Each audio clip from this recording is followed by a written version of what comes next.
अब देखते हैं section 143 sub section 3, again company act 2013 का। ठीक है, यहाँ पर भी जो है कुछ और ड्यूटीज़ हम कह सकते हैं ऑडिटर की जो है इस सेक्शन में भी बताई गई हैं। ठीक है, यहाँ पर ऑडिटर को जो है एक स्पेशली जो है कुछ पॉइंट्स को जो है चेक करना पड़ता है कंपनी में। ठीक है, वो फॉलोइंग पॉइंट्स क्या है, कुछ ड्यूटीज़ हमने 143 सब सेक्शन 1 में पढ़ी, और ये जो अदर ड्यूटीज़ हैं इंपॉर्टेंट ड्यूटीज़ हैं, वो आपकी अदर इंपॉर्टेंट ड्यूटीज़ जो है सब सेक्शन 3 में है। ठीक है, इसका पहला पॉइंट में क्या लिखा है कि whether he has sought and obtained all information and explanations which were necessary for his audit, and if not the detail and thereof on financial statements। मतलब यहाँ thereof on impact आप यहाँ लिख लेना कि thereof impact on financial statements। ठीक है, तो यहाँ पर इसको हम देखते हैं क्या है कि यहाँ पर जो भी जब ऑडिट उसने ऑडिटर ने जो है ऑडिट वर्क के लिए जो उसको इन्फॉर्मेशन चाहिए थी, जो ज़रूरी इन्फॉर्मेशन जो है उसको चाहिए थी, या एक्सप्लेनेशंस जो है उसने करनी थी, वो उसने कर ली है, इन्फॉर्मेशन जो है उसने मांग ली है।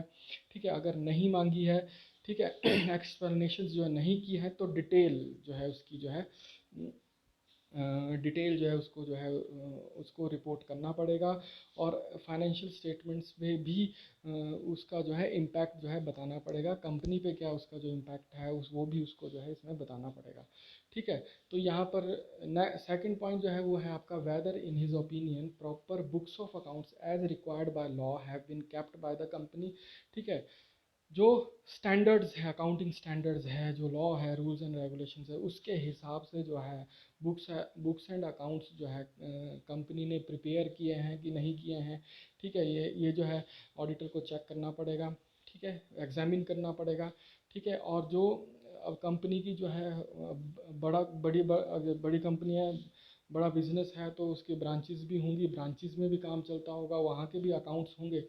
ठीक है, तो कंपनी ऑडिटर ने वहाँ से कुछ रिटर्न्स जो हैं, जो भी उसको रिपोर्ट्स वहाँ से चाहिए, वो रिपोर्ट जो है उस ऑडिटर के पास पहुँच गई है कि पहुँची है कि नहीं पहुँची है, ये भी देखना पड़ेगा। ठीक है, ये भी उसको इसमें रिपोर्ट करना पड़ेगा। देन नेक्स्ट है whether audit report of any branch office of the company audited by any other person has been sent to him. ठीक है, अब जो कंपनी ऑडिटर होता है उस अब वो अपने अंडर जो है असिस्टेंट्स को भी जो है एक तरह से रख सकता है, तो असिस्टेंट्स जो है कंपनी ऑडिटर के बिहाफ पे जो है कुछ ऑडिट वर्क करते हैं, या हो सकता है कि ब्रांच के जो ब्रांचेज हैं कंपनी की, वहाँ पर जो है उसके अकाउंट्स को ऑडिट वो कर रहे हों।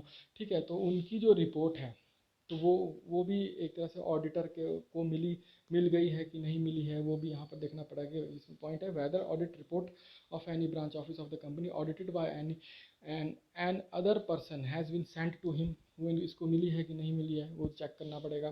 ठीक है, नेक्स्ट पॉइंट है whether companies balance sheet and profit and loss account dealt with in the report are in agreement with books of account and returns. ठीक है, अब जो बैलेंस शीट है और आपकी जो फाइनेंशियल स्टेटमेंट्स अगर हम बात करें, उसमें प्रॉफिट एंड लॉस अकाउंट है, प्रॉफिट एंड लॉस अकाउंट जो है, ठीक है, ये दोनों चीज़ें जो है आपस में अग्री कर रही हैं कि नहीं कर रही हैं, टैली कर रही हैं कि नहीं कर रही है। ठीक, उसको वो सारी चीज़ें भी एग्जामिन जो है इस बिहाफ पे करनी पड़ेगी। ठीक है, नेक्स्ट आपका है whether in his opinion financial statements comply with the accounting standards. ठीक है, जो अकाउंटिंग स्टैंडर्ड्स हैं उसके हिसाब से फाइनेंशियल स्टेटमेंट्स बनी है कि नहीं बनी है, वो जो है ऑडिटर को उसके बिहाफ पे भी अपनी एक ओपिनियन जो है वो रिपोर्ट करनी पड़ेगी। ठीक है, देन नेक्स्ट हम देखते हैं इसमें क्या लिखा है, ऑब्जर्वेशंस और comments of the auditor on financial transaction और matters which have adverse effect on the functioning of the company. ठीक है, कुछ ऐसे फाइनेंशियल ट्रांजैक्शंस होते हैं, कुछ ऐसे मैटर्स होते हैं जिनका जो है कंपनी पे जो है एडवर्स इफेक्ट जो है अगर लगता है ऑडिटर को जो है वो पड़ रहा है। ठीक है, तो उसको जो है अपनी ऑब्जर्वेशंस हैं, उससे रिलेटेड जो कमेंट्स हैं वो भी रिपोर्ट करने पड़ेंगे। ठीक है, नेक्स्ट है whether any director is disqualified from being appointed as director under section 164(2). ठीक है, सेक्शन जो आपका 164 है उसका सब सेक्शन जो 2 है उसके हिसाब से चेक करना पड़ेगा कि डायरेक्टर जो है वो डिसक्वालिफाइड तो नहीं है। ठीक है, उसकी वो भी उसको जो है रिपोर्ट करना पड़ेगा अपने ऑडिट रिपोर्ट में।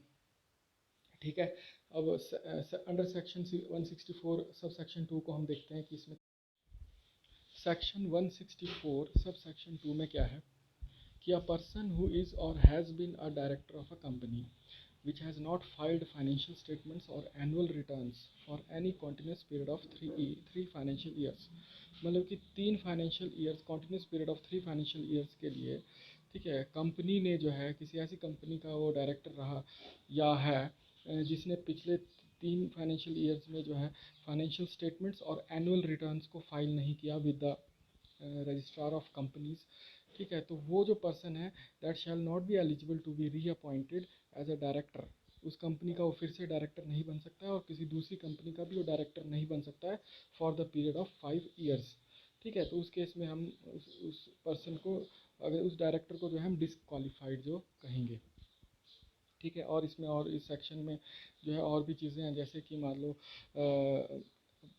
जो डिपॉजिट्स हैं that is accepted by the company, ठीक है, उनको रीपे नहीं किया या इंटरेस्ट को पे नहीं किया या डिबेंचर्स को जो है डिबेंचर्स को रिडीम नहीं किया या इंटरेस्ट को पे नहीं किया, ठीक है। और ये जो फेलियर है, ठीक है, ये कॉन्टिन्यूसली जो है 1 साल तक जो है चला या उससे ज़्यादा चला, तो उस केस में भी जो है डायरेक्टर को डिसक्वालीफाइड कहा जाता है। क्वालिफिकेशन, रिजर्वेशन और adverse remark relating to the maintenance of accounts और any other matters connected therewith, ठीक है। इसमें क्या कहा गया, देखो एग्जाम्पल के लिए मैं आपको समझा रहा हूँ कि ऑडिटर की ओपिनियन जो है, एक तरह से हम देख सकते हैं कि अगर कुछ ओपिनियंस की बात करें तो 2 ओपिनियंस है, जैसे कि एक क्वालिफाइड ओपिनियन होती है, एक अनक्वालिफाइड ओपिनियन होती है, कि एक अनक्वालिफाइड ओपिनियन है, एक आपकी क्वालिफाइड ओपिनियन है, ठीक है।